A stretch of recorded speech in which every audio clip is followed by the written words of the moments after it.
Welcome to Get Over It, the consciousness transforming podcast for exceptional 21st century living. Folks, we have a wonderful show today. We're speaking with Sue Frederick, and we're talking about her latest book, Through a Divine Lens, Practices to Quiet Your Ego and Align with Your Soul.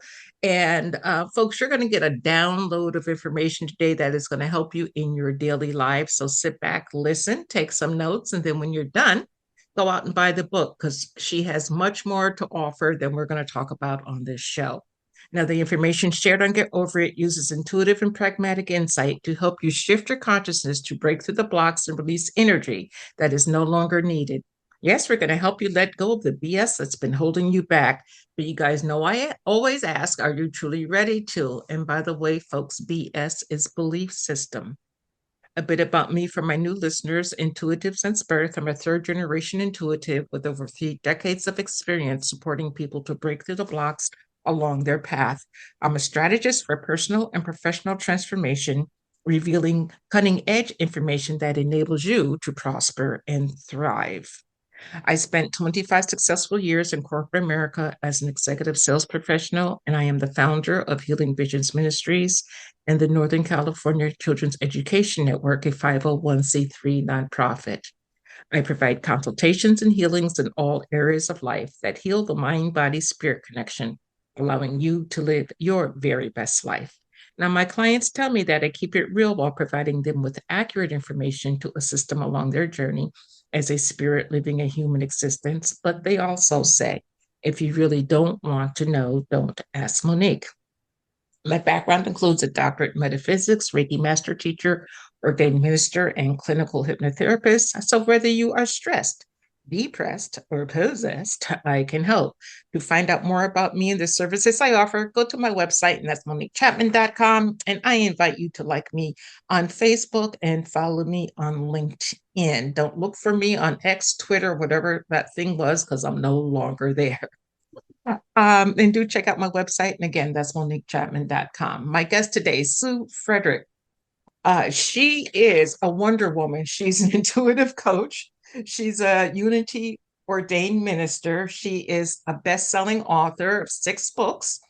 She has a podcast, Mystical Connections podcast. She's a soul regression therapist, a master numerologist, and a grief intuitive. She's been featured on major networks in the New York Times, CNN.com, Woman's World, many other publications. And she is here with us today. I am so stoked about it. And you can check her out at her website, and that's SueFrederick.com, SueFrederick.com. Welcome, Sue.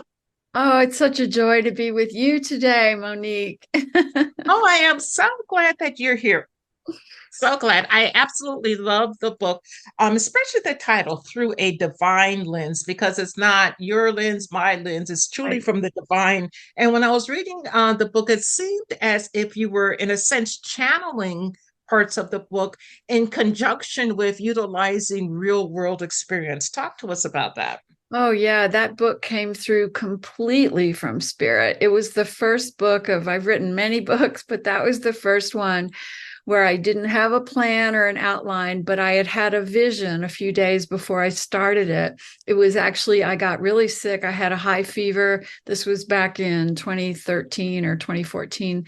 And in that dream fever state, I left my body, and the guides and angels held me in space where I could see planet Earth from a distance.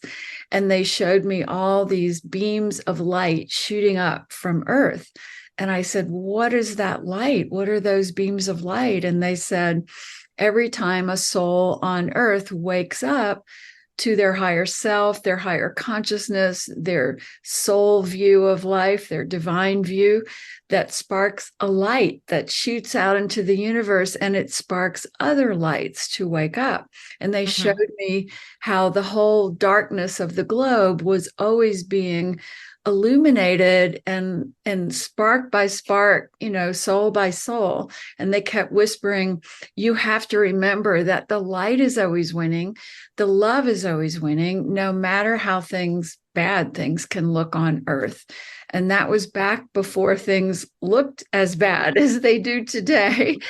And so back then I pulled out my laptop and just tried to write what they were still sort of downloading to me. And that was the idea of the book, was how do we then shift out of our mundane view here that is so heavy, so sometimes dark and painful, and rise up into that higher perspective where we know that the light and that love is always winning.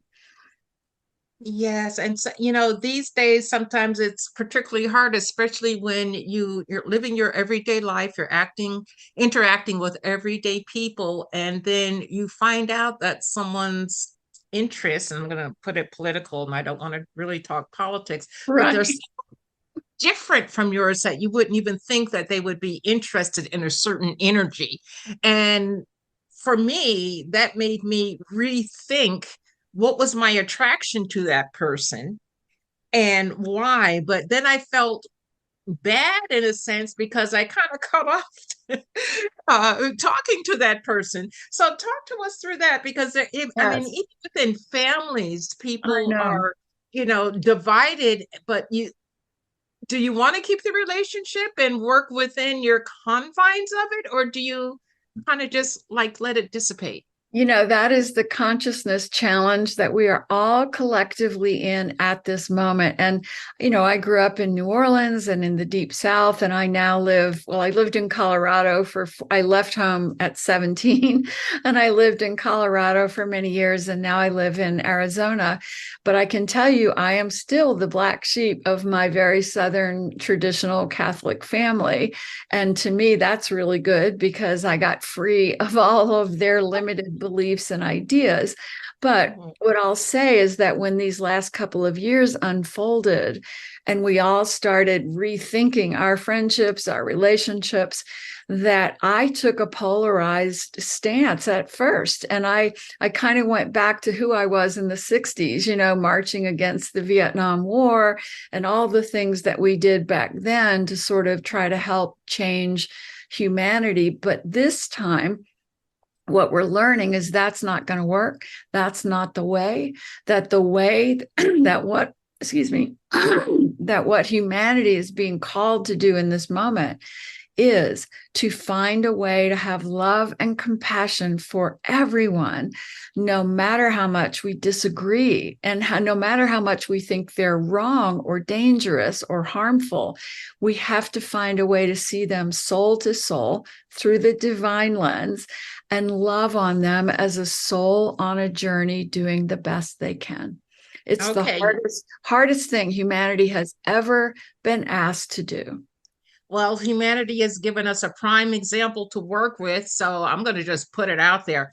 How do you love Donald Trump? Because, girl, I am having. So let me help you with that, because I have the same thing. Please. I have to tell you that the morning that night I went to bed so depressed when he was elected. And the morning I woke up after that, I couldn't get out of bed for days. I cried and cried and cried for days. I was so disappointed in humanity. But then I started asking spirit and asking divine to show me the purpose of this. What, because I believe in a divine order universe that somehow it's the light is always winning, even when we can't see it. So I kept asking, show me how this is going to serve humanity. And when I was able to quiet my monkey mind and really listen, what I saw is that he's a master soul. He's actually a 22 master soul in numerology. And he came to bring the darkness up out of the crevices so that we could finally heal it and shift it into the light. And when you think of it as the globe in my vision of all the dark crevices that the light is illuminating piece by piece, we can't heal something if we don't see it, if it's not blatantly obvious to us. You have to, everything has to be revealed in order to be healed. And this is a level of darkness of humanity that I didn't even know existed. And now it's our everyday reality here. And so we have to say, well, this is all coming up because consciousness is now at this tipping point of saying, are we going to stand in the light? Or are we going to cave into hatred, darkness, discrimination, all of that? And you and I, Monique, and others like us, we have to stand even more in the light right now, more in the love, more in the compassion, because we have to tip this turning point right now. It is such an important moment. I get that, and I hear you loud and clear. And it's so hard.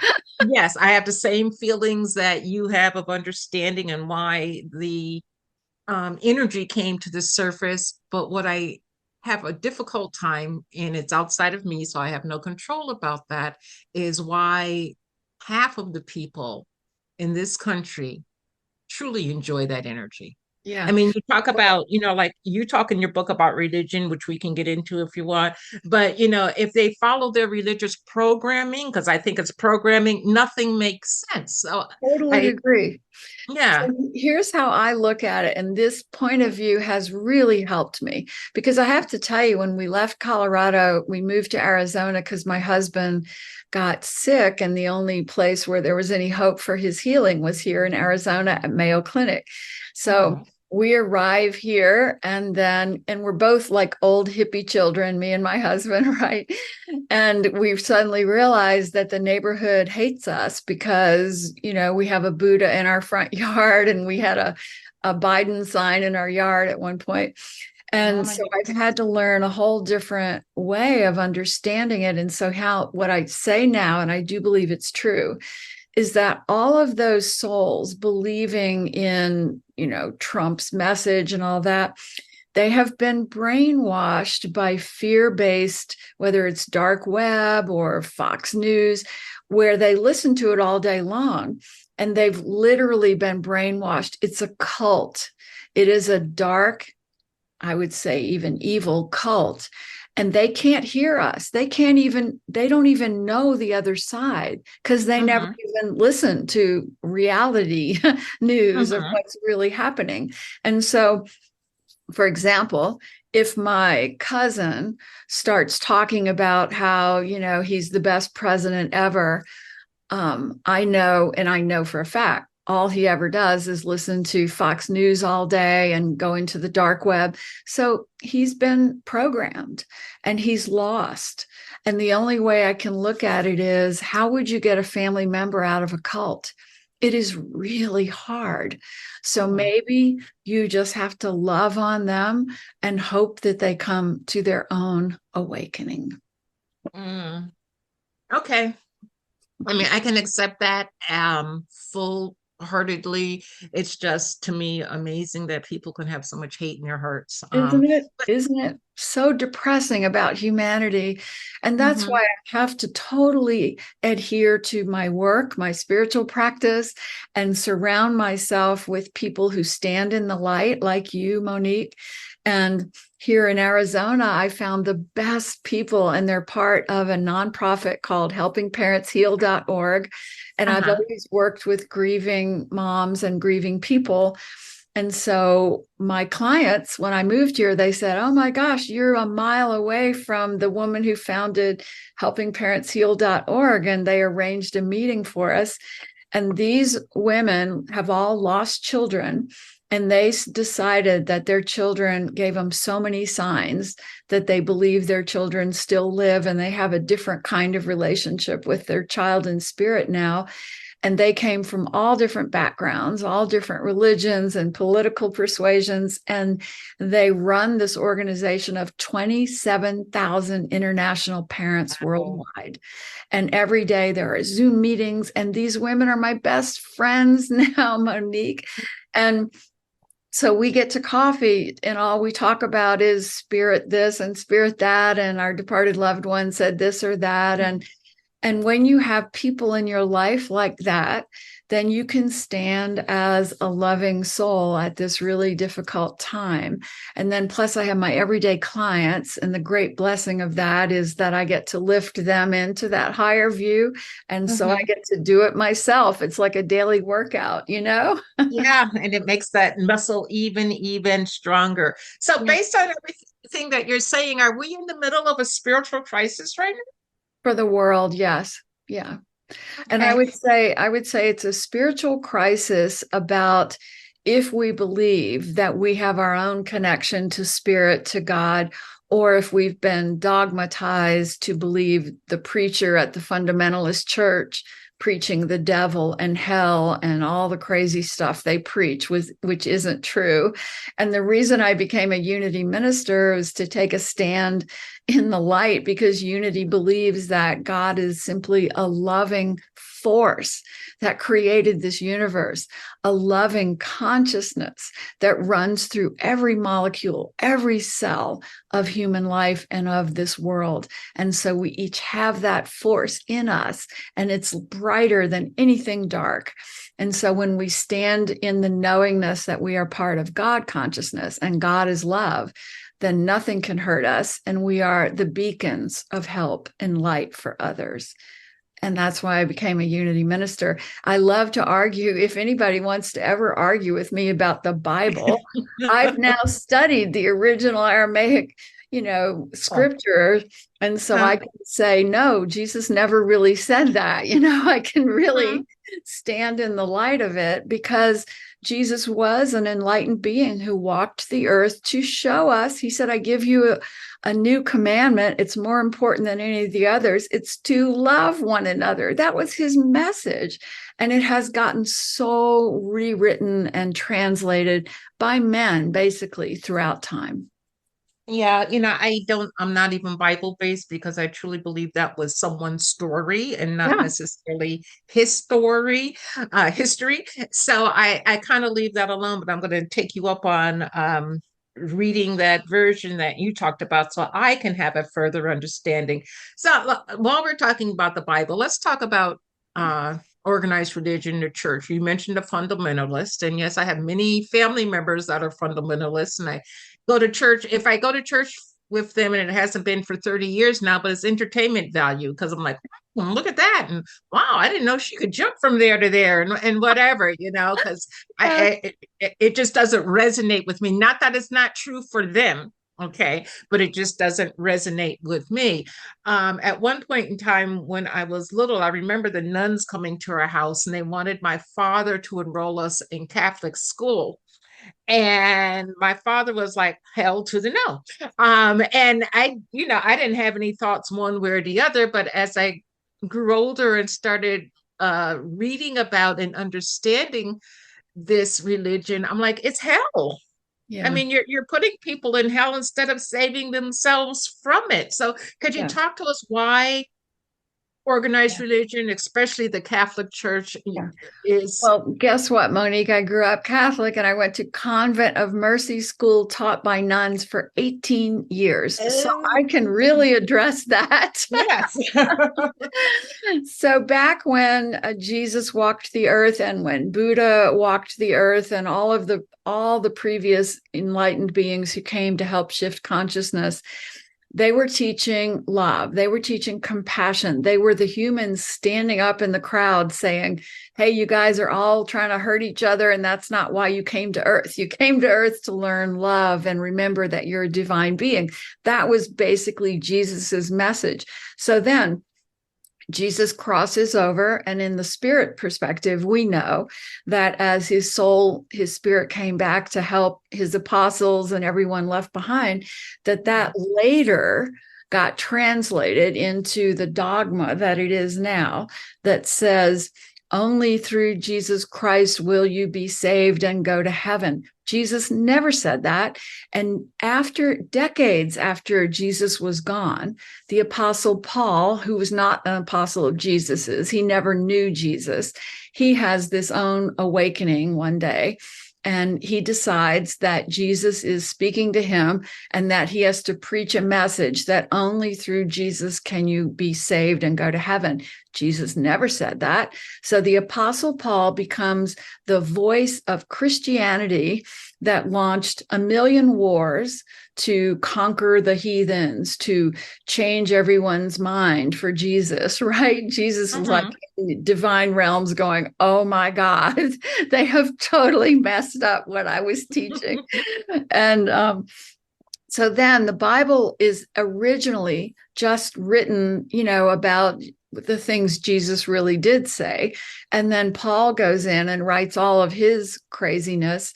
And then there's a council in, I can't remember the year, but it was the Council of Nicaea. And all the popes and Catholic men in power get together and say, hey, Jesus talked about reincarnation and all these other things. We have to agree on a dogma here for this book, this Bible, so that the church becomes the only source of that connection to God, and that the church is where people have to go to have that connection. Of course, you and I know that's money based, because then they knew they could charge money or ask for money and create this whole system of pay-based connection to God. And so that was launched in the Catholic tradition, and they blossomed. The Catholics are richer than any other people on earth. And they believe, for example, they teach that we are born in sin, right? I mean, that is the most, in my opinion, evil teaching that you can ever give humanity. And so the only way out of that sin is you got to go through all these things that you have to pay for, whether it's confirmation, baptism, on and on and on, or, and even praying for people to help them get to heaven costs money in the Catholic Church. And then we watch the fundamentalist Christians who are teaching the literal interpretation of the Bible, which was written by men after Jesus was gone and rewritten at the Council of Nicaea. And they go, oh, devils, if we make people afraid of hell and afraid of devils, they will pay us a lot of money to keep them safe and free of those devils. And that is how traditional religion got going. Wow. It plays on fear, Monique. Mm-hmm. And whenever we don't buy into that fear and we feel God's love in our heart and we know we are part of God, we can walk away from that fear-based, demon-focused, hell craziness, dogmatic religion. Well, it's interesting. It does play on fear, but it also institutes fear because, this is, the major religion that their leaders have sex with children. They've had, I have many clients who have had numerous affairs with numerous priests. Yes. Even were their children. And then the child was sanctioned as a higher being, if you will, because it was conceived with the help of a priest. And I just call bullshit on all of it. That's my BS on that, because I People who follow me know I just can't do organized religion. It just grates my soul. But it's also true in the mainstream Christian, fundamentalist groups that those ministers, they bring a whole lot of sexual abuse into their ministries. And a lot of it's kind of coming out these days, and Netflix have documentaries about it, But the more that stuff comes into the light for us to look at and realize, oh, that's what these churches are about, the more we can really each realize that we have our own connection to God, that we can trust that loving voice of the divine. And my book gives you practices and meditations and prayers where we can say, please quiet my mind of fear. Please open my heart and connect me purely to the highest realms of God consciousness in this moment. And that prayer is always answered. Yes, it will always be answered. I definitely agree with that. Now, talk to us a bit about the energy of addiction, because you equate it to, this is like a side effect of ego, if you will.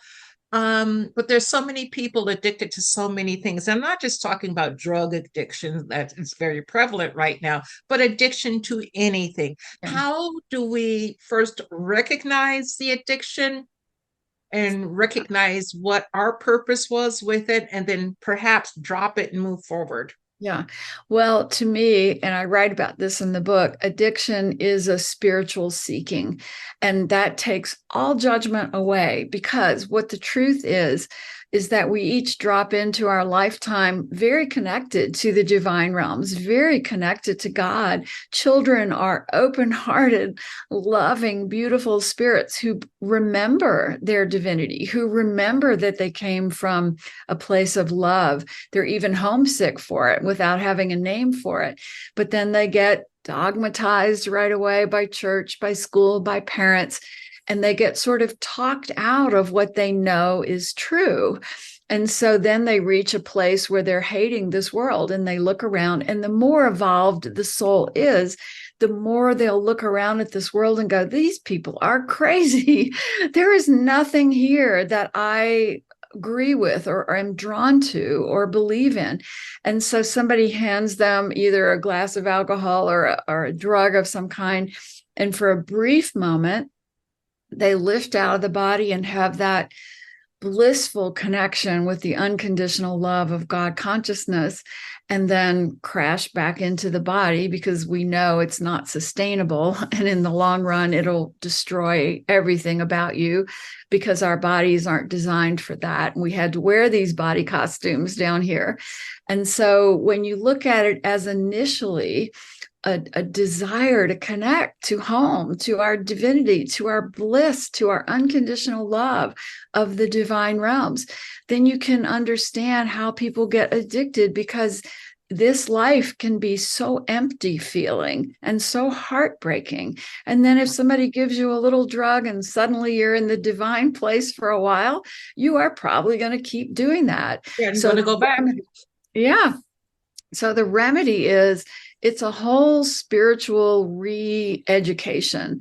And the great thing is that some places like AA, they teach that, but they sort of stop at that fundamentalist Christian level. But still, it gets people honoring that we are more than physical beings, that we each have a divine purpose here, and that we need that connection to divinity in order to live our best life. And the minute people start really cherishing that and then you have to clean up your body physically, get it back in balance. And that's why natural health is so important: nutrition, vitamins, supplements, eating right, to get your chemistry back to center. Then you've got the spiritual connection, you've got your chemistry back in order, and hopefully you also have a therapist or a group like AA to go to. Now you're starting to get to the place where you'll be able to have your own experience of connecting to God consciousness just in your everyday life, meditation, prayer, calling out. And then you can heal yourself. But the other thing I want to add to that, Monique, is some souls finish out their whole life still in addiction. And I used to get so upset about that because, of course, people I love have done that. And Mhm. I would go and ask God and ask divinity, like, what, help me understand this. And those souls have come back to tell me, nothing on earth is as it seems. Everything is backwards. And I would say, what do you mean by that? And they would say, it looked like my life was a waste, but my soul was learning and absorbing what I needed to know in order for my soul to evolve. And even if it looked like a disaster from the physical view, my soul is now transcendent in the divine. So that can also help us when loved ones cross with those addictions. And I've got one very close to me who is really giving me a lot of understanding of why he needed to walk his journey the way he did, and that he's in a great place. He's connected to God and he's thriving. And so we have to stop even looking at that story of addiction as being so horrible and hopeless and lost, because in a way, we're giving it more energy that way. Okay. Would the same thing hold true for suicide? Yeah, I work with a lot of moms who've lost children who took their own life like that. And when I connect to those children, what they are saying is, I didn't need to stay longer. I accomplished what my soul was trying to do. And I had an agreement to wake my whole family up, my whole soul posse, by my early exit, and force them to begin to grow and see that there really is no death, that spirit continues. The children on the other side are the strongest spirits. They come back so vividly to show their parents that they're still here, and to shift their parents into that soul view, that divine lens view, that when I Mhm. get to work with those kids, with clients, they are angelic beings. And they are just saying, people have to stay and go according to their own plan, their own exit point, and we cannot judge. And that was the Christian dogma of Mhm. suicide, that it Jesus never said that you would go to Mhm. hell if you took your own life. And yet I work with moms who, they were involved with fundamentalist Christianity, raising their kids in that community, and then Mhm. their child takes their own life, and the community shuns them then and Mhm. says, well, your child is in hell now. I mean, can Mhm. you imagine anything more dark than telling a grieving mom that her beautiful child is in hell? Hell? Oh my God, that is I, so wrong. yeah, on many, many levels. Now, you have a chapter in your book, Seeing Death as Transformation. And in your book, you also talk about losing your first husband at the age of 34 and you were 29. But he was actually, I think his name was Paul, if I remember correctly. Yes, my He was the architect basically of your spiritual yeah. awakening. So talk to us a little bit more about how do we know whomever has crossed over is with us? How do we release the fear of being with them and then moving life forward? Well, Paul is my greatest spiritual teacher to this day. It's been 43 years since he crossed over, and he still comes back loud and clear to tell me when my message needs to be tweaked, or, how, ask me how I'm doing on my journey and point certain things out to me. He keeps me on my toes. But he did that from the moment he crossed, because we were so in love, and it was my true love partner. And I was in my 20s, that love where it's just Mhm. nothing purer, nothing better. And we climbed mountains together, so we felt invincible. And then he had a few stomach pains. And then it was a year of caring for this beautiful young mountain climbing man as he died from colon cancer. The hardest journey of my life, and the most profoundly awakening one, because even in his moment of death, if I could share this really quick to give you an Oh, sure. example of how present he was and still is. I was so upset because I had promised Paul that he could die at home in my arms. He had made me promise that, and I had said yes. And I was caring for him at home, and I had a hospice nurse who would show up and sort of, make sure I was doing everything right. And then one night he woke up in a horrible state, which I won't go into. And the hospice nurse said, "You can't let him cross this way. We have to get him to the ER and stop, this thing that's going on." And so I let her, and we ended up in an ambulance, and we ended up in the ER. And as many people know who've cared for loved ones, the situation can get out of your hands very quickly. And suddenly he was admitted to a room in the hospital, and he was in a coma. And Paul had always said, "I don't want to be stuck in a coma." Like, he had just talked about that endlessly. And so here I was now in a hospital room. Paul was in a coma. I felt I had completely failed him. So all of our friends show up. They're filling the hospital room around him, all talking, crying, everything. And I'm exhausted, and I fall asleep on the floor of the hospital next to his bed. And he hadn't changed his coma breathing for 48 hours. It was that horrible labored coma breathing that I'm sure many people are aware of. And I'm on the floor taking a nap, and he appears. Paul wakes me up, but I'm still sleeping in this dream. He wakes me up and goes, "Sue." And I see him vividly, and he's young and happy and healthy looking. And he goes, "What are you doing on the floor? You said I could die in your arms. Would you please get everybody out of this room and go stand on the other side and hold me so I can cross?"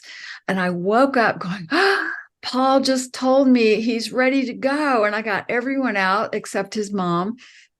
And I stood on one side of him, and his mom stood on the other.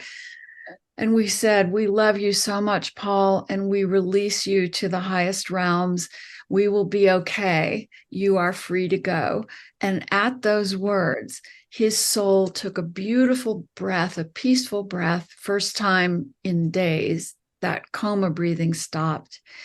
And his soul lifted out of his body, and we saw it. His mother and I witnessed it. And we knew his soul was moving out and was free. And I had no attachment to his body at that moment. Then I knew he was free. And so I was lifted into this altered state by him, where he had his voice in my ear constantly saying, "This is in divine order. You have to look at it this way. Every little incident that would happen, Sue, that's not the truth. The truth is blah, blah, blah." Even to the point where I needed to find a new apartment. And I was in my 20s. I was obviously pretty poor. I was a mountain climber instructor, no corporate job in the 70s. And so I needed to find an apartment, and I was very depressed about it, because I was thinking, "Oh God, I'm not going to be able to afford anything nice." And so I have a list. I make phone calls. I have appointments to go see apartments. And then the whole night before, Paul is with me, showing me this apartment that had multiple windows and multiple levels and a circular stairway in the middle, and very vivid, this whole vision. And then he shows me this little boy taking my hand to show me this apartment. And so I wake up going, "Well, that's interesting, but I got to go find an apartment now." It's like I didn't realize how powerful spirit is. And so I pull out in my car, and I have this list of people to go see. And I noticed that there's this sign up that says "apartment for rent." And my voice, my intuition, or Paul says, "Turn in that driveway." And I'm a Virgo, like I'm all about my list and everything. And I'm like, "No, I have another appointment, And the voice is like, "Turn in that driveway." And I turned in the driveway. And the realtor was a mom, a single mom, actually renting the apartment. And this little boy answered the door and said, "My mom's not here. I can't show it to you." And so I said, "Well, could you just call her and ask? I'll talk to her if you want." And he ended up showing me this apartment, holding my hand, walking me through it. It was exactly the apartment I had seen in my dream, and I could afford it. And I lived in that apartment for 10 years. And it was my healing sanctuary. This is how powerful spirit is. This is how much our loved ones want to help us see the world differently through our divine lens. Wonderful story. And if we could pay more attention to our dreams, we will see a lot of an out picture later on in life. I know when I was 12, I dreamt my husband Yes. down to the point of what he would have on. And the day he walked in my father's cleaners to drop off his dry cleaning, I was waiting on someone. I just happened to look up and see him to acknowledge, okay, you're next. And I looked at him and said, oh, you're the person I'm going to marry, to myself. And I went right back to doing my work. And then when I waited on him, nothing else after that. And now 48 years later, here we are. That's so great. Um, in your book, you talk about intuition, and you say that as we go through this process of looking at life through a divine lens, that our intuition becomes flawless. Talk to us about that, because so many people feel they're not intuitive, Yeah. and then some people feel that they're very intuitive, and ego gets in the way. So, talk to us about that. So here's how it works. We drop into this physical world and we each have a left brain and a right brain because we've got to have it. So, Monique, picture it this way. You and I are in the divine realms. We're studying in the Library of Soul Wisdom. We're meeting with our Council of Evolved Souls, and we're so happy and filled with love. And we hear the call put out that says, humanity is in trouble. We need people who are willing to go in there and help shift it into the light, into the love. And we go, all right, I'll go back down there, even though that place is terrible and you get lost and you forget who you are. And they said, yeah, because you got to have a mind. You have to have a logic mind to survive in that dense realm. And the logic mind becomes your boss. And we even promise our guides that we will not get lost in the left brain logic mind, that we will let our right brain, higher self, soul be our boss, and we will be connected to that. And so we drop in and we're connected to that. And then everybody says, oh, you're daydreaming, pay attention, follow, do this math, and we're just talked into our left brain. Now, it is true that some of us have a better, stronger left brain than others.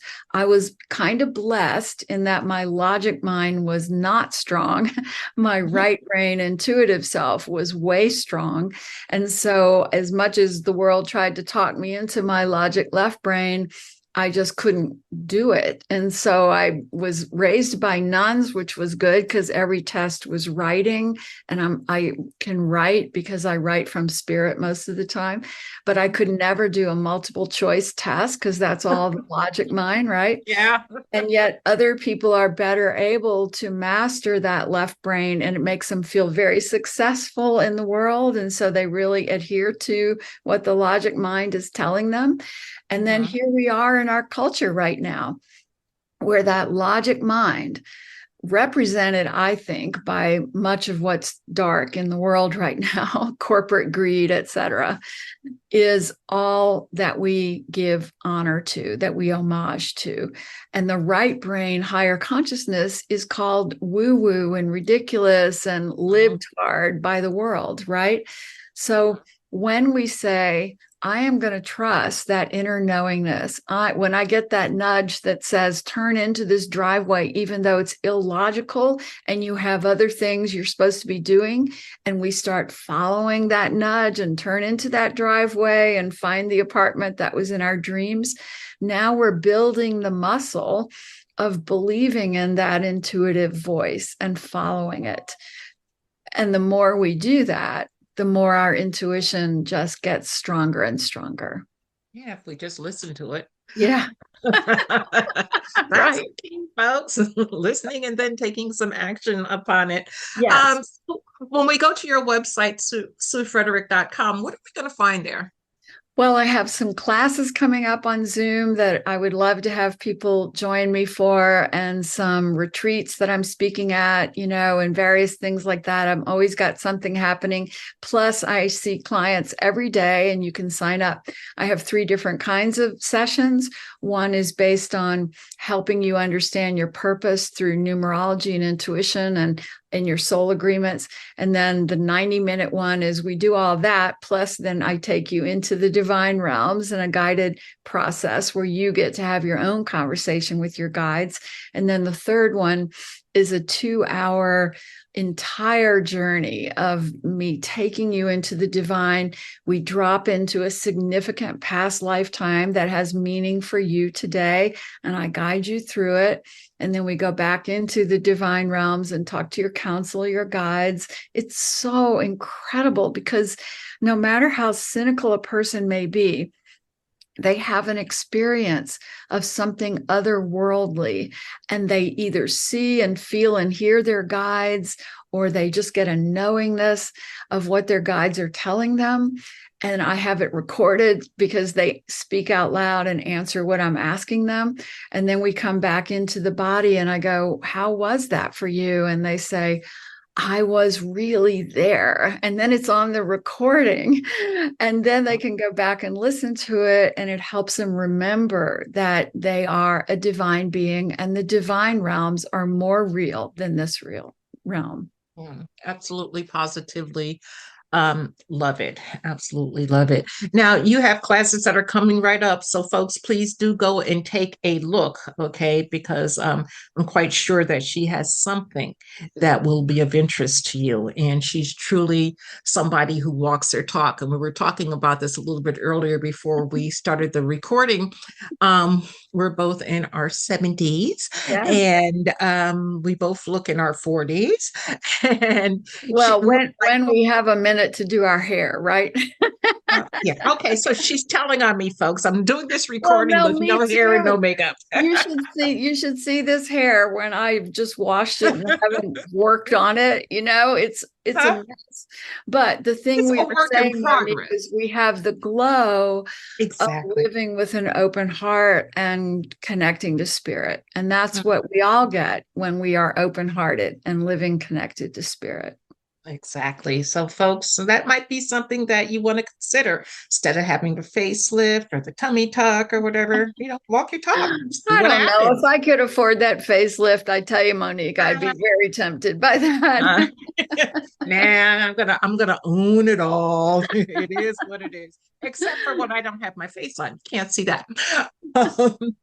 So I really enjoyed talking to you and laughing with you and exploring spirituality together. Could you give us a pearl of wisdom before we go? Yes.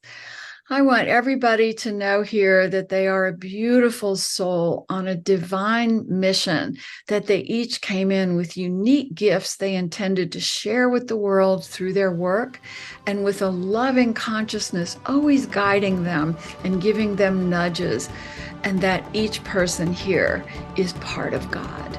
And so it is. And so it is, Ashe. Sue, thank you so much for being with us today. I greatly appreciate it. I know the audience does too.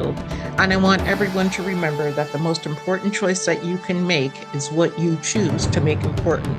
Consider making the masterful choice of discovering life through a divine lens. Abundant blessings, light and love to all. Agape.